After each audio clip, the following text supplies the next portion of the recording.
Naputol ang atong video. So, for today's video, magluto kog sari-saring gulay, guys. Balik ta sa uno.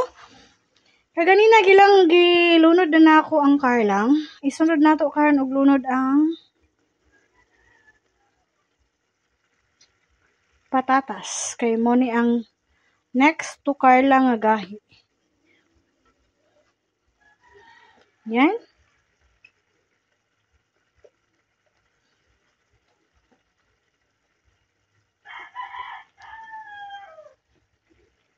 Mikos-mikos.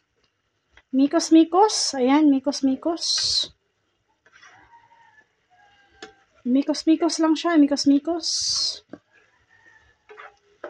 Then, takloban. And, magbabalik tayo later.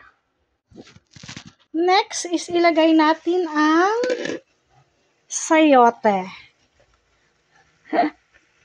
Ay, sorry.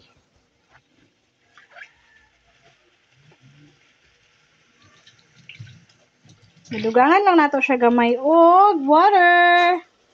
Kay medyo nahugas. Ayan. Then, mekosh-mekosh ulit. Ayan, mekosh-mekosh ulit.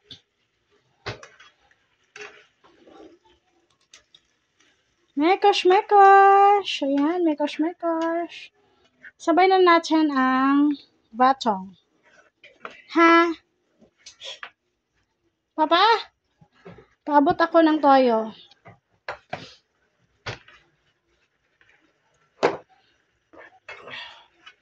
Mekosh-mekosh. Ayan.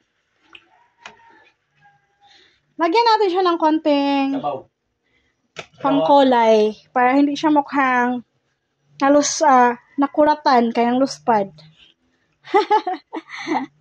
So, lagyan natin siya ng konting kulay.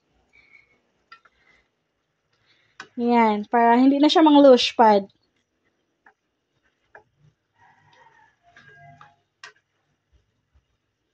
Yan. Alam niyo ang tawag ko dito? This is sari-saring gulay sa bukid ni nanay. Ayan, takloban kadali. Pause. Ayan na, guys. So, after a couple of minutes, feel ko luto na siya. Ayan. Yan na. Oh, sarap siya. Fairness, sarap tignan. I hope nga masarap din ang kain nito. Ganito ako, guys. Kasi hindi ako talaga mahilig sa ulam. Mas forte ko ang paggawa ng mga desserts. Pero, since kailangan, kasi paano tayo mabubuhay kung hindi tayo marunong magluto? Practice until let's make perfect.